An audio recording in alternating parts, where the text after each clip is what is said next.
The date, July 17th, 1929.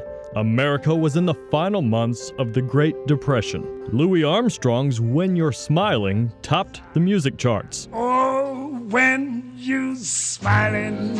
And Carl Hillman of Montgomery, Ohio, would trot his way into the history books by becoming the first fan to run onto the field during a Major League Baseball game. An accomplishment Hillman told reporters started as an innocent gesture. Mabel and I had driven all the way from Montgomery to see the team play the Cardinals from St. Louis. So I wanted to meet the gentleman, and I decided to just saunter out on the field and shake Zippy's hand. That decision would end up propelling Hillman into baseball lore, as WLW radio play-by-play announcer Chester Brownside explains. So I'm in the radio broadcasting booth, eating a Frankfurter before the next inning started, and Dutchie, my spotter, looks over at me and says, "Look, there's a man out there jumping down from the wall." I say, "Look at that. We'd never seen nothing like that before, I'll tell you what." The Reds lead the Cardinals of St. Louis by a score of 3-2 as we approach the seventh inning. And wait a cut and pick a minute, folks.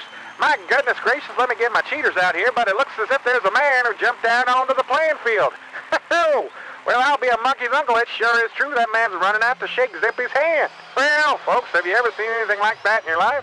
Robert Dorwest of Youngstown, Ohio, was in the stands that fateful day. He just climbed over that wall and jumped onto the field like it wasn't nothing. I believe he ripped his trousers as he dropped down. And my wife Martha and I had a devil of a laugh at that. While the scene may have been humorous to some, Crossley Field security officer Eddie Grabman did not find Hillman's act funny. For all I knew, this gentleman could have a pistol, so I did what was required of me. Well, folks, now there's an officer chasing a gentleman around the outfield. Boy, oh boy, this fella can run like the dickens. The officer's got his billy club out. It looks like he's about to catch up to the man. Oh, and he's got him. Brought him down and, gonna get him a few taps, if you know what I mean. Oh, wow.